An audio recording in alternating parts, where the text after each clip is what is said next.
Hey everybody. Several people have asked me a particular question which I have yet to answer. So I'm going to answer it now. And the specific person's question that I'll be answering is that of Nautilist 5 or V.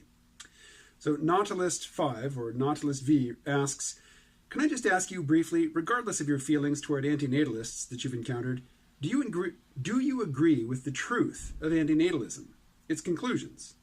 And if not, why?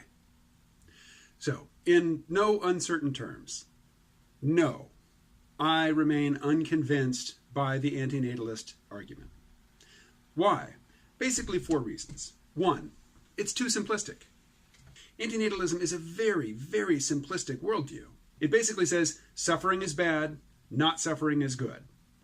So, if, as the antinatalists assert, and which I will admit, having children entails that those children will experience pain, frustration, rejection, fear, dissatisfaction. I mean, all of those things are part of the human experience. And if you bring a new human into the world, they will experience those things. Granted. But the antinatalist position is existence entails suffering, suffering is bad, therefore we should avoid existence. Okay, if that's all you can consider, if those are all the variables, all the considerations, worthy of incorporating into your worldview, then sure.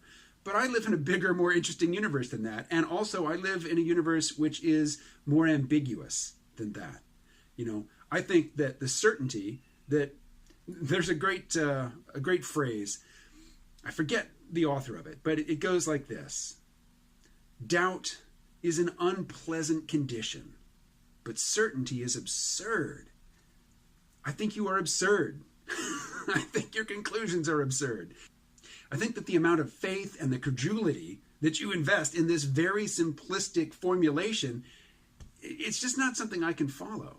Which leads us into the second reason why I'm not an antinatalist, and that is that antinatalists are just far too certain of their conclusions. And my reading is that they haven't really studied or practiced the methodology for rigorously interrogating a belief system. I think most people online who pronounce that they are antinatalists and who have mastered a few very simplistic arguments that they then blast at people over and over again, one, I think they have gravitated to that viewpoint, that so-called philosophy, because it validates their point of view. And 2, I think they're basically just self-doping. I think that, when you castigate other people, when you chide other people for being morally culpable, and you are presenting yourself as a moral authority or as an exemplar of excellent moral choice, you're basically just getting high. You're getting high off self-righteousness. It feels good, but it's destructive. It's not worth doing. But again, that is focusing on the behavior of antinatalists, not the strength of the antinatalist position. So going back to the antinatalist position itself. I've said this before, but I think it really bears repeating. Antinatalism is premised on radical individualism. It says that the only incarnation of humanity, the only locus of human agency, is within the individual organism. It is contained in that bag of skin. It is the brain inside that skull. That's the only sort of humanity that is worth considering. So humanity as a species, human cultures, human communities, human civilizations, the project of advancing intelligence, which might transcend the human vehicle in the future, none of that is worth considering. The only thing that's worth considering are the feelings of individuals, the subjective experience, and not of all human individuals, because most people don't go in for antinatalism. Antinatalism primarily appeals to people who live in the most privileged circumstances, and they think that their suffering is justification for the end, bringing the human project to an end, which I think is just ridiculous. So this brings us to number 4. If, as the antinatalists suggest, we opt for non-existence with its accompanying lack of suffering, rather than continuing the human project into the future, what are we doing? We are vacating an ecological niche. And natural selection very well might take some other species and elevate them to fill our niche, basically the niche of technology using top of the food chain sort of species. Humans have been at this for, depending on what you count as human, a couple 100,000 years. And it's really only in the last couple 100 years that we've made any significant progress in the battle against unnecessary suffering. Prior to agriculture, prior to the Industrial Revolution, starvation was a danger for a lot of people. Periods of hunger were a reality for a lot of people. The death of children and infants was a common experience. We live warfare. People dying in warfare was more common in the past than it is now. Now, more, in terms of absolute numbers, more people die in war. But in terms of percentage of the population, more people live lives untouched by war now than ever before in the history of the human experience. We're getting better. We are alleviating unnecessary suffering.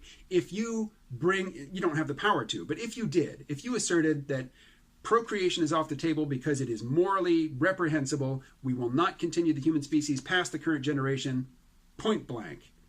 Voluntary extinction is the rule. That's what's going to happen. If you had the power to impose that on the rest of humanity, you would be creating an opportunity for a new species to arise and begin at the beginning. You would basically be jettisoning all of the progress that humans have made in the alleviation of suffering over the past several thousand years, and in particular over the past couple of 100 years. I think that is abominable.